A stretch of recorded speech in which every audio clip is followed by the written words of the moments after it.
అందరికీ praise lord. సమయం ఇచ్చిన పాస్టర్ గారికి వందనాలు చెల్లిస్తున్నాను.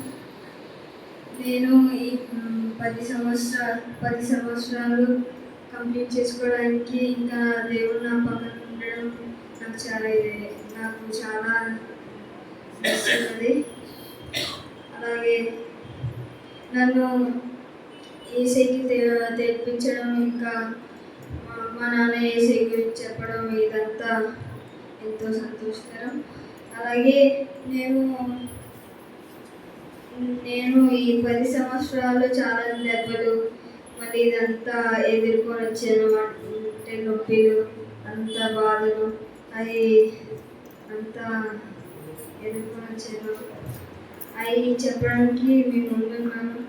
చెప్తాను. ఎప్పుడైతే జరిగింది ఈ చర్చ్ కట్టేటప్పుడు నేను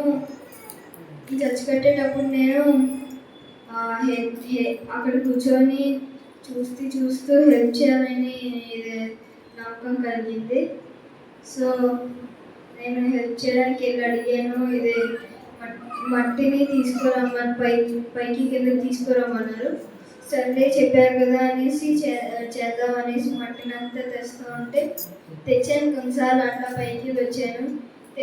ఇచ్చేసిన తర్వాత మళ్ళీ కిందకు వచ్చేటప్పుడు ఆ లాస్ట్ మెట్టు దగ్గర జారిపోయి కింద పడిపోయాను. అప్పుడు అమ్మమ్మ పని చేస్తున్న వాళ్ళకి కాఫీ తెస్తున్నప్పుడు, టీ తెస్తున్నప్పుడు ఏంటో నాకు తెలియదు, చూశారు. అక్కడ పక్కన పెట్టేసి బాగా అయిపోతాడేమో, అక్కడ కింద బండరాయలు ఉన్నాయి. అంటే పెద్ద రాయలు, గట్టిగా ఆ రాయలు ఉంటే పెద్దవి. అమ్మమ్మ చూసి ఇంకా అమ్మ కూడా అందరూ అట్లా షాక్ అయిపోయి అక్కడి నుంచి ఉండిపోయారు. ఆ సమయంలో నేను కింద పడిపోయేటప్పుడు ఏసై నన్ను కాపాడారు. అది నాకు ఎలాంటి దెబ్బ తగలకుండా ఇది స్ట్రైట్గా వచ్చి నేను నిల్చున్నాను. చిన్న దెబ్బ కూడా తగలలేదు. అక్కడ దేవుని కాపాడారు. మళ్ళీ లాస్ట్ ఇయర్ అంతా సాతాను అడ్డంకులు పెట్టాడు. ఎప్పుడైతే నాన్నకి ఇది క్యాన్సర్ వచ్చిందో అప్పుడంతా ఏం జరిగిందంటే, అప్పటి నుంచి ఇప్పుడు దాకా క్యాన్సర్ వచ్చింది. మళ్ళీ సర్జరీ అన్నది జరిగింది. మళ్ళీ ఇంకో బాధపడ్డాం, ఎప్పుడు మాట్లాడేమో అనేసి ప్రే చేసాం. నూతన స్వరం ఇవ్వాలనేసి ప్రే చేస్తే అది ఇంకో వేసే ఎలాగోలాగా చూపించారు. ఈ స్పీచ్ థెరపీకి వెళ్తే ఇలాగా మాట్లాడగలుగుతారు, బర్డ్తో మాట్లాడగలుగుతారు, ఈసోఫేగస్తో మాట్లాడగలుగుతారు అని చెప్పారు. అప్పుడు రిలీఫ్ అయింది. ఏసైకి థ్యాంక్ యూ చెప్తా. అది నేర్చుకుంటే ఈజీగా మాట్లాడేయచ్చు. అలా బర్డ్స్ తీసుకుంటా 10 ఒక సెంటెన్స్ అలా చెప్పేయచ్చు. అప్పుడు ఇది సుఖం కలిగింది. థ్యాంక్స్ ఏసయ్యా అనేసి అలా ప్రార్థన చేసుకుంటా మళ్ళీ మాట వచ్చిందని.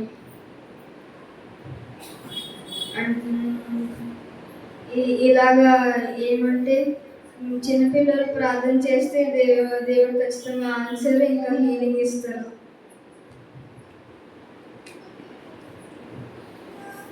మేము లాస్ట్ ఇయర్ అంతా స్కూల్కి అసలు వెళ్ళలేదు.